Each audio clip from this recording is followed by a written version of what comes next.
How's everyone doing today? It's your host, Zach Schumaker, and today I'm being joined by the first commit in Oklahoma's 2022 recruiting class.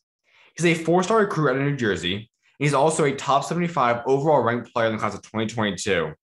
He just won the Peace Jam Championship after running with team finals past summer, and he's also heading into his senior year now at Blair Academy. With his commitment, he's also now become Oklahoma's 13th highest ranked commit in program history, and that's Otega Oweh.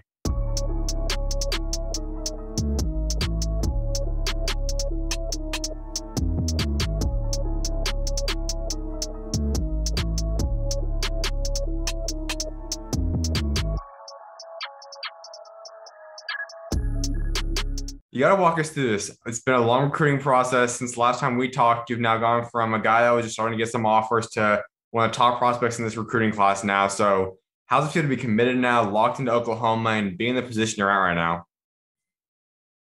It feels great. Obviously, like you said, last year it was a completely different situation. So it kind of just shows me like what hard work does, and that's like you said before, like having faith. So I'm just blessed to be in this position, and I'm excited. Now, did you see this in your future? Like, if you would have went back a year or two before you made the transfer to Blair Academy and had this huge spring and summer, like, could you have seen yourself becoming a nationally regarded prospect, a top 75 player on all sides, a guy that has offers to go to schools like a Penn State and Oklahoma, Miami, like have all these offers? Like, did you see that in your future? I always believed in myself, and I always knew Mhm. that it was only just like a matter of time because obviously the work and cream always rise to the top. So I just always believe that if I continue to work, it'll all fall into place. And I think it's starting to do that now, and there's still so much to do. So I'm like I said, I'm just blessed to be in this position, and I'm just going to continue to work just to keep on putting myself in a better position. So. So you go through this recruiting process and you don't necessarily come out of the top group. We know you took visits to Miami, Penn State, Oklahoma, Illinois. At one point, also took a visit to Seton Hall. But walk us through this. Like, what were these schools like? And just ultimately, like, who did it kind of come down to for you? Like, who was your top one, two, maybe three schools? Like, who did this really come down to? Yeah, obviously, I went to all those schools, visited them, and they were great visits. Obviously, like they all rolled out the red carpet. It was really Mhm. nice. But I'd say my top three was probably obviously Oklahoma, Illinois, and then Penn State. Mhm. When I went to those schools, I just kind of felt like the visits were really good, and it was like the coaching staff, like it was. I built a good relationship with all of them, and it was a good time down there. I got to see the program. I got to see like the everyday life. But I feel like when I just went down to Oklahoma, it just felt right. Like I didn't want to leave. I blended in with the team well, the coaching staff. So it was really cool. I think that's kind of crazy about Oklahoma is obviously it's pretty far away from home. Illinois is not too close either, but Penn State's a little bit closer, obviously. But like, what kind of made you feel comfortable with Oklahoma? Obviously, it's not necessarily anything like the New Jersey lifestyle, much different weather, much different type of place, far away from family and home. Like, what made you feel comfortable being that far away, or did that even really impact anything being far away from New Jersey and home? Obviously, it did impact it a little bit. Mhm. I did think about that while I was making the decision, but I feel like obviously not everything that's right is always fits into everybody's schedule, fits into everybody's perspective of how they see it. So um, I kind of just had to come to agreement with that. Okay, maybe it's not going to be drivable distance from home, but I feel like if I go there and get the job done, that sacrifice will be like um, everyone will like understand why I made that in the long run. So it's gonna be I know my parents they're gonna gonna hit them a little bit harder, but I think it should be fine. Now, obviously, I know you probably look at rankings and you kind of see the crystal ball stuff happening. And for at this point in time, and pretty much, I think there's 8, 16, 17 people that have all put you going to Penn State right now. Walk us through this. Obviously, you probably haven't necessarily told anyone that you're going to Penn State at any point because you're going to Oklahoma. But walk us through this process. Like, why do you kind of think a lot of people expect you to go to Penn State? And how close ever were you to go possibly going to Penn State? Yeah, I can see why a lot of people put my crystal ball as a Penn State. Obviously, my brother is going there. Mhm. Um, and I've been to Penn State so many times in the past couple of years just because my brothers were there. But Mhm. um, I feel like Penn State, it's always been like I've always had that connection with Penn State, and I've gone there multiple times, and I feel like maybe my path was just different. Like my brother, obviously my brothers went there. My one in the NFL now, and then I have another middle brother who's playing basketball there. So I just feel like maybe that was their path, but obviously everyone has their own, and I think maybe this is just something I had to do. Although my relationship with the Penn State staff and the coaches and the players is great, but I just feel like maybe I'm just being called to go somewhere else and like kind of make that my way.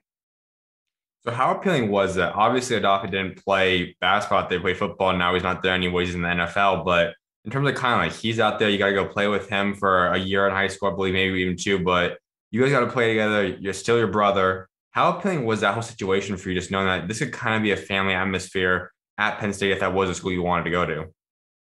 It was really appealing, actually. Mhm. Obviously, everywhere I went, it was everyone said, "Oh, this could be a legacy thing." Mhm. Everyone in the family go through this school, and it was really appealing.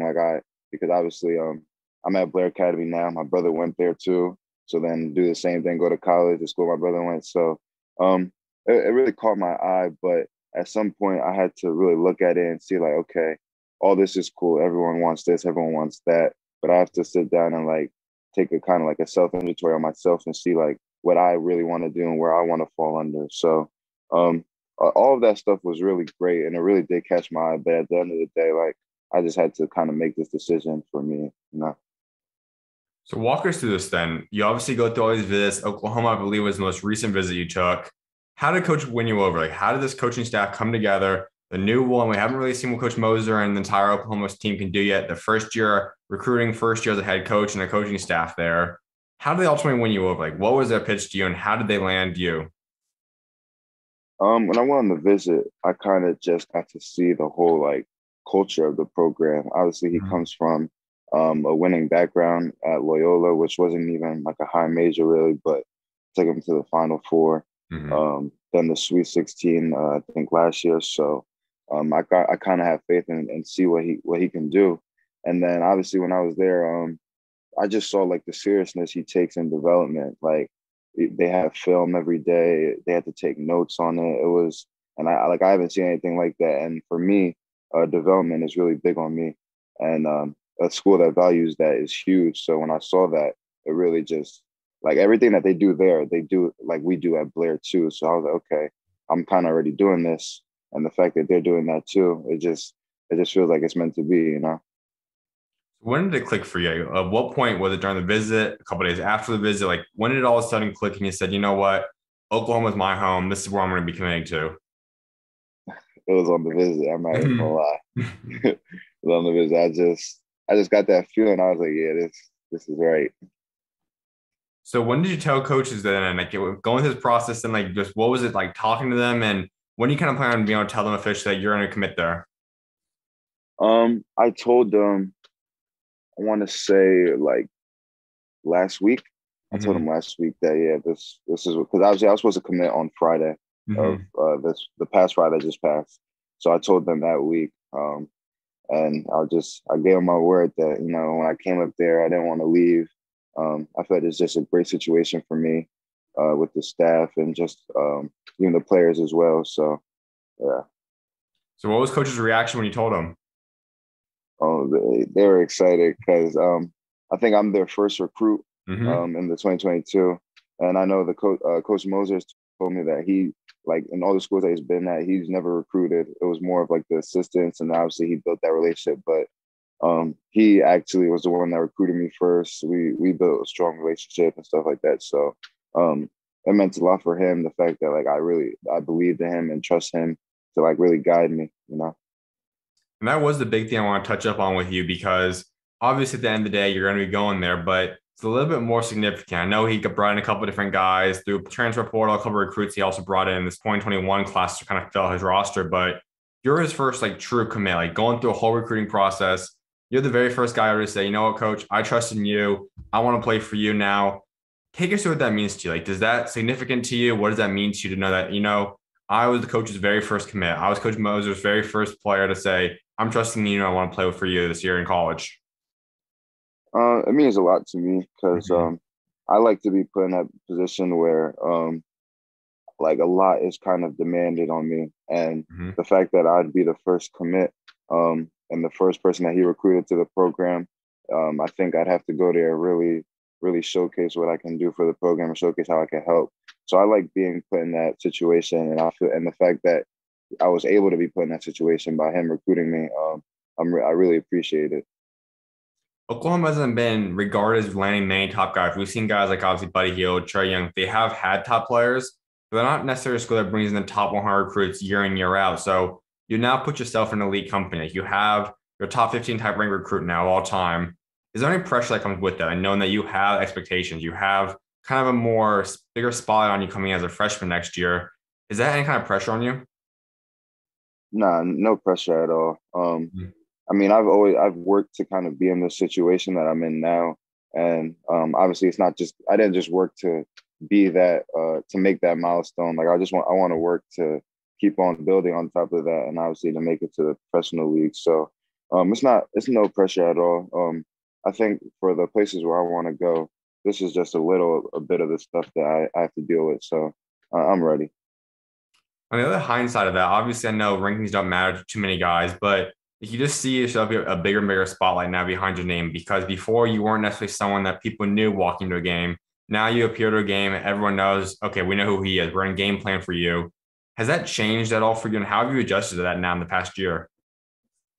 Um, it has changed a little bit. You know, Mhm. I really wasn't used to it, but I've had like a lot of people in my back that have been in that situation, been there. Like my brother, Mhm. he kind of helps me with this.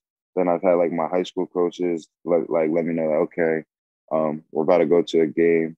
Like you have a target on your back. Like people want what you have, stuff like that. So I've kind of just um gain the mindset that every time I step on the court, like I can't just act like this is a normal game. Like I kind of have to bring it all because eyes are kind of on me now. So I feel like I have to go out there and just perform every day. So like I said, I like being put in that situation, and Mhm. I've got a good supporting cast that's helping me throughout it. No, we don't know obviously exactly when this move's going to happen. Technically, it's going to supposed to happen maybe 2024, 2025 that you guys will ultimately move to the SEC eventually, but you should at least get one, possibly two, maybe even 3 years of playing in the Big 12. So take us to that a little bit. Like, how excited are you to be able to go out there and play in the Big 12 and potentially, even if you stay there long enough, play in the SEC? Man, I'm really excited. Obviously, the Big 12 is a huge basketball league. National championships. Just they just won it, Baylor, so get to Mhm. compete with talent day in and day out. So I'm really excited for that. Just to be put on that stage and just to compete.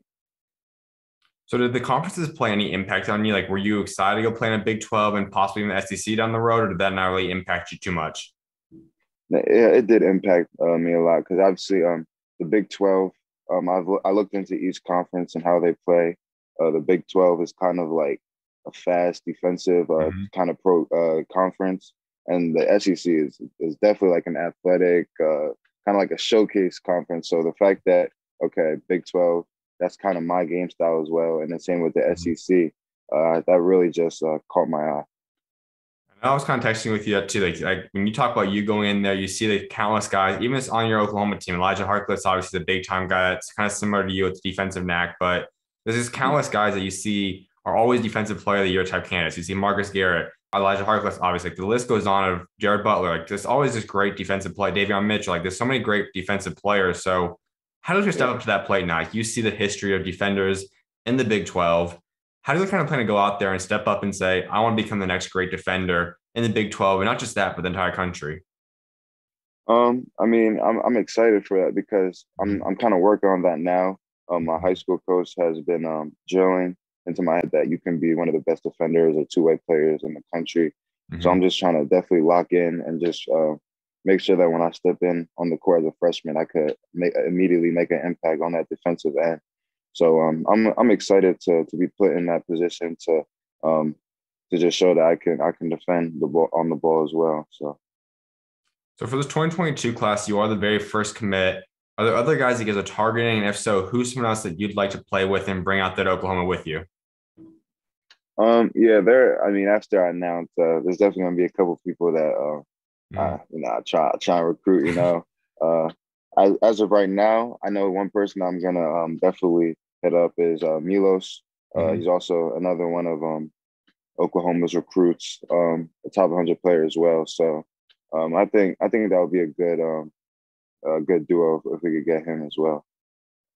So say it is the dynamic duo. Obviously, you guys would be the 1-2 for the next few years, however long you guys stay in college. How special could you two be together, and what could you two accomplish as a backcourt? I think it could be really special. I Mhm. know I watched a couple of his highlights. I've seen him play.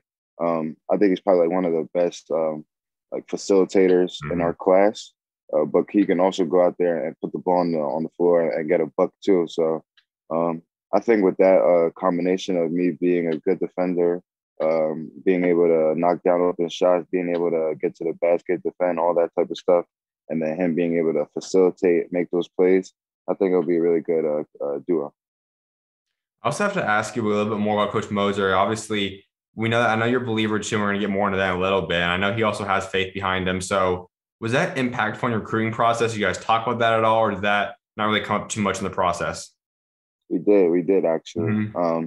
Obviously, he told me he's big on faith his whole life. Like he's like a lot of people have doubted him, but he's kind of just ignored that. Always kept a good relationship with God, and that's kind of just shown in his whole life that he has someone behind him that's like the Almighty that's giving him strength. So Hmm. um, that really drew my attention when we first started talking. That was one of the first topics we spoke about. So I really like that part. I've had a few different guys that are pretty vocal about the faith, just like you, and talk about religion and obviously God and how he's impacted them. So having a coach that you can kind of go to in the day-to-day life that you guys can kind of not just talk about basketball, but off the court, you guys kind of get to spiritual talk about God, talk about how he's impacting you, go for help for him, obviously pray with him and whatnot. But how big would that be for you during your career just to have someone that can kind of put that religious kind of father figure in a way in your life for the next few years? It means a lot knowing that there's someone on the staff, someone that's really close to me that is also a strong believer. Hmm. Obviously, there's going to be a lot of struggles, in the college life, especially being a freshman and stuff like that. But I feel like if you keep God near and you have a good support system, someone that also has faith, that can ease in the load and just make things easier. So the fact that I'd have someone like that in my court, it means a lot. Now, why should fans be excited for Coach Moser? Because he's coming in replacing an all-time great type coach from Lund Kruger. But why should fans be excited for Coach Moser? Like, what will he be bringing to this program, and why should fans be excited for him? I think they should just be excited because his background, see what he can do. He's pretty much known for getting guys and developing them and becoming winning teams. So Mhm. um, I think he wouldn't leave Oklahoma without bringing a championship there. So I think that's kind of the reason why they should be really excited and hyped for what he's going to do. You've talked a little bit about yourself, but to go a little bit deeper, like, what should Oklahoma fans expect from you? Like, what will you be bringing to this program? I think they should expect the workhorse, someone that's gonna come in and try and make an impact, whatever way that is. Someone that's gonna go out there, play for the team, play for the coaches, play for the crowd. I'm just trying to go out there and win games, win a lot of games. So I think they should expect that. If you look at all players, rather it be Oklahoma players, NBA players, who would be some guys that you look at and you'd like watching you say, I take pieces from this guy, that guy, maybe even just one player specifically. Like, who's some guy that you kind of model your game after, take pieces from? As of late, I've been watching a lot of Dwayne Wade, Donovan Mitchell, and then I've been watching a lot of LeBron just to see like his versatility, stuff like that, how he does certain things, like his IQ.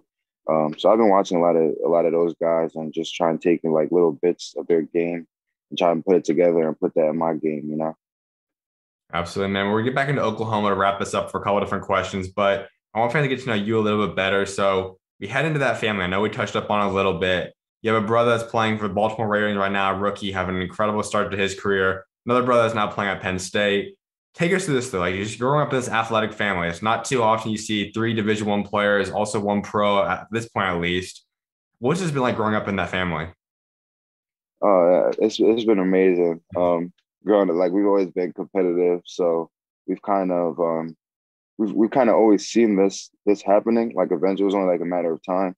So it's just been great seeing that it's all happening. man, it's reality. It's in front of us. So just knowing that you've always had someone to like push you and get better growing up is just it's an amazing feeling, and you kind of stick with that feeling your whole life, and just want to continue to get better. And you don't really need someone to push you anymore, because you've had so many years of that push, and someone just trying to make you better all that time. So it's been great having my brothers in my life that have helped me with basketball, just life in general. So Anyone that has siblings kind of can relate to that. And when you see it on the athletic spectrum, it really becomes highlighted even more because it's not easy to become a Division I player, let alone a pro player. And you kind of see the blueprint now. Your brother's done it on two levels now. He got to the college level, successful there, now got to the pro level. How big has that been for you to kind of say, okay, I see what he's doing now. I see how to get to college, and I see how to make the pro jump after that. Like, how has he helped lay the blueprint for you? And what have you ultimately learned from him and his process? and I've seen so much.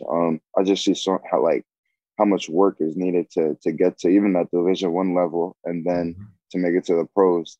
And that's my goal. And every time like I see him play a game, like I just get so excited, because I know the work that he's done to get there, and I just know that I can also do that work and eventually get to that professional league as well. So I just get so excited, man, when I see my brothers and all the stuff that they do. So He also just had a huge game about a week ago against the Chiefs. When you're watching that, though, and you see him have big time plays like that, what goes through your mind? What was your reaction? man, I'm in boarding school right now, so like I have a roommate. I'm in a dorm, so I was watching it on my laptop, and I saw it, and I had to run around my dorm real quick. Everyone was confused, but I didn't really care. It's like I was so hyped, man. I was hyped. I've got to imagine you guys have gone to court before, playing one-on-one games, king of the court between the three of you. How do those games go? Obviously, Odafe doesn't play basketball, but he's clearly athletic. He obviously can play too, I can imagine. But what's it just like when you three play king of the court one-on-one? How do those games go? Just real competitive. I mean, we haven't played in a while, but when we were younger and we used to play, no one would leave the court without bleeding or something like that. So we were always really competitive.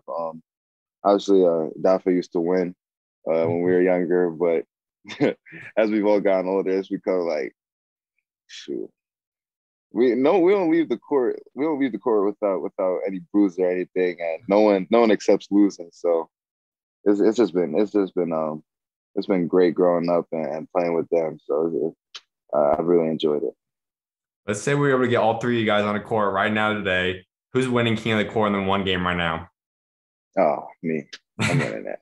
I'm winning that. Yeah. Absolutely, man. Well, also behind you guys have Nigerian background, and I know you guys can take pride in that too. So take us to that a little bit. Like, what's like just knowing that you have that background, that ethnicity? Like, what kind of comes with representing Nigeria? A lot comes with it. Mhm. I suppose my parents are from Nigeria. My dad was born there, but my mom wasn't. So like, I really get to see a type of strength that comes with my dad, and how he's come from Nigeria. I think he came here when he was like 20 something. Started from the bottom, didn't have much, but made a name for himself, and now he's providing for his family. So I kind of see that kind of strength that he has, and it shows me that all right, I've been blessed to be born here, have all these opportunities, so I can't take that for granted, and it just gives me that extra drive and push to work harder and make sure I succeed.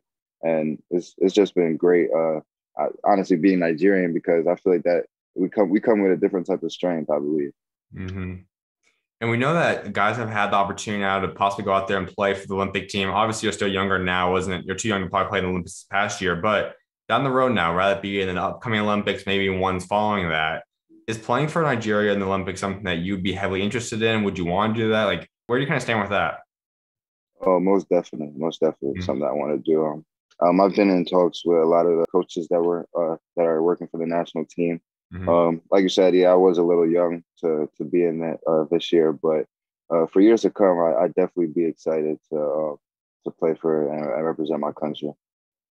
We've also talked about you blowing up this past spring and summer, and the biggest reason is that you are part of debatably the best AU team we've seen in quite some time, at least one of the best teams we've seen in a while. At one point, you guys had likes of Imani Bates, Jalen Duran, Corey Floyd, Jamil, Derek Lively, yourself. The list goes on of high level, high recruited players. So you got to take us through this thing. You guys become PCM champions. You guys have an incredible season. Just what was this final AAU season like for you? Man, it was a movie. Like Mhm. every single tournament, every practice, like it was great. Even to this day, I'm still highlighting all the games, all the practices. Like I miss it so much because we built like a bond that is never going to break. Like those my brothers forever. And then we got to go out on one of the biggest stages in high school basketball and win it all. So um, that's definitely something that I'm gonna remember forever. And this whole spring, it's been amazing. It's been definitely one to remember. What would you say is the funniest memory you have from this past spring and summer that's not on the court, like off the court experience with those guys? What's the funniest time you guys had together? Um, I'd probably say actually when we were down in Peace Jam, Mhm. just the car ride to the games or like leaving or back to the hotel, like those were the best.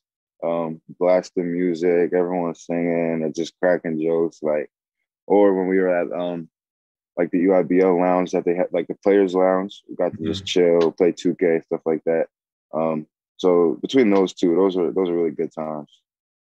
I think the thing that made all you guys on that team even more special is that you see on sometimes these truly fully loaded teams, guys don't always want to buy in because you are a top guy. You want to make a statement, but you might look at it and say, well, I'm not get as many shots because I'm playing alongside five, six other high level ranked players.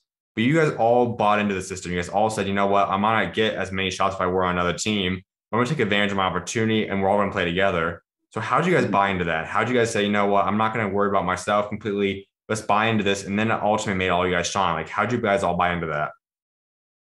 I think we all just before we even started practicing or playing, and we knew what the team was going to be. We made a group chat, and we Mhm. actually named it 2021 PCM Championship champions. Mhm. So we kind of just we made it known that all right, we're gonna win PCM this year. So that's gonna come with sacrifices. That's gonna come with dedication. So we bought in from early, and then our coaches, Coach James and Coach Wayne, they've like what you just said. They've drilled it in our heads that all right, if we go out and win this thing, even if you're not the biggest part, if you just go out, work hard, play hard, um, everyone's gonna win at the end of the day, and that was very true.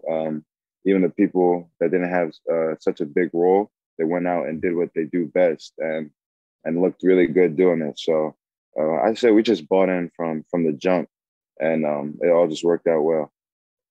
As for high school, you come in your final year of high school basketball now. You've had up and down career because of COVID shutting down. Your final parts of your sophomore season didn't get too much, obviously, last year, and now obviously coming to your senior season. Take us through this though. Like you've gone through all the stuff for your high school career. You're finally your final year of basketball, Blair Academy. How excited are you for this final season? I'm so excited. The team that we have, I think, would be really good. Mhm. Um, Me and Coach Mantegna, so we talk a lot about what we have in store for this year, like our goals and stuff like that. So I'm really excited. Just to go out there for my last year and just show up my guys. It should be a really good year. Has it clicked yet that your AAU career is over and your high school career is about to be over pretty soon? Um, I mean, I want to say like last month, it just clicked that oh man, like I'm not playing AAU no more. Like it's done. So like Mhm. I haven't even got to that high school part. That's when that's really gonna hit. Mhm. Yeah. So for you, if you look at this upcoming year, if we were to talk again about 6 months or so after high school, what's everything you want to accomplish over the next year, both personally as a team? Like what would you say is a successful senior season for you? I want to go out there, win Maples, which is our league, our conference, win states. Then that's the team goals we have. Just go out there and compete because we're playing a national schedule. So I want to go out there and play the top teams, win, obviously.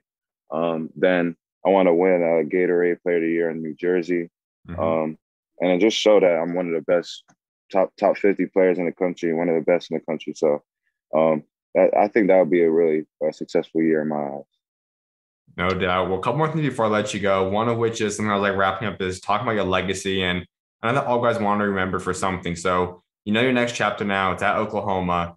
What do you want to be remembered for what you achieved both on and off the court throughout your career there? I want to go. I want to go to Oklahoma, leaving the impact that I got there and I worked. Mhm. Obviously, like I said, development was big. I want people to see my development throughout the time that I'm there. Want to go out there, win games, leave a long rap sheet of like accomplishments that we achieved as a team. And I think that'll be a great. I think that'll be a great look for my years at Oklahoma. I know with NILs, that's a big thing for a lot of guys as well. Name, image, likeness, being able to get branded money off of that. And one big thing of that is possibly getting your own jersey someday, selling that. So is there a number that you're kind of targeting? Like if you could pick one number to wear at Oklahoma, what would that number be and why? It'd probably be one or Hmm. three. I like one a lot because I wore that at the Peace Jam. That was kind of my number. I Hmm. think a lot of good comes with it. So I also wore that my freshman and sophomore year. And then I've worn three since I was a young boy. That means a lot because my middle name is Trey, which also Hmm. means three. I'm the third boy, so my parents love that number, but I'm targeting one of those numbers for sure. So was NIL at all a factor in this recruiting process? Like, was that something that coach made a big pitch to you for? Were you looking heavily at NIL? Was that something that didn't cross your mind too much? Like, where did that impact and how did that ultimately impact your recruiting process? It did a little bit. I mean, I didn't just go out and make a decision based on okay, this school is gonna help me on my name, image, and likeness. Mhm. I kind of made the decision based on fit and stuff like that. But obviously now in this time that we're in, NIL is a big thing. So a lot of the schools did kind of make that known to me that they have a lot of things going their way in this NIL thing. So um, I mean, I'm just excited the fact that they've given us this opportunity. If I go out there and do what I'm supposed to do, then everything will fall into place. So I'm just excited.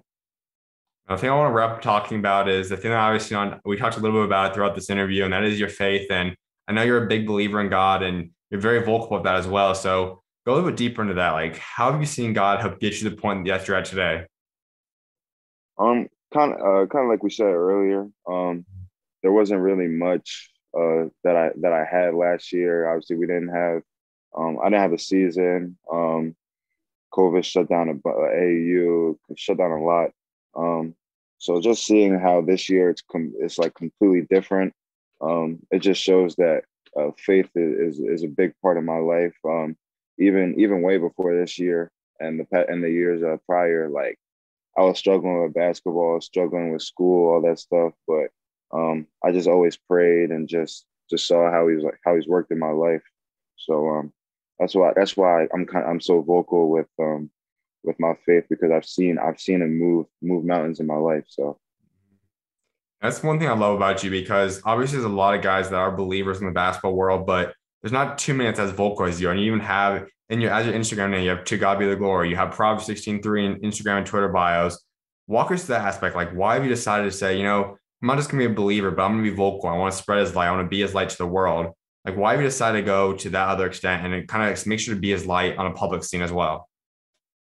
because I mean I've grown up in a household that we really valued our beliefs. So just growing up, I've seen the way that God's worked in my family's life, my brother, my sister, my mom, my dad, and I just feel like there's no good in me believing and just not spreading. So any way I can, I just make sure I can do that, whether that's changing my bio, adding something in my bio, or just talking to one of my friends. Like any way that I could spread the word, I'm gonna do it. So yeah. Absolutely, man. Well, my final thing then for you, give Oklahoma fans your three biggest goals you have set for your Oklahoma career. All right. Big 12 championship, uh, national championship, um, and the last one for me, I want to be one of the candidates for Defensive Player of the Year. Absolutely, man. Congratulations once again on this commitment, man. I'm excited to see what got you on next for you and appreciate you taking time to come on today. Of No problem, my guy. Thanks for having me. course, you're welcome on, man. God bless. All right, you too.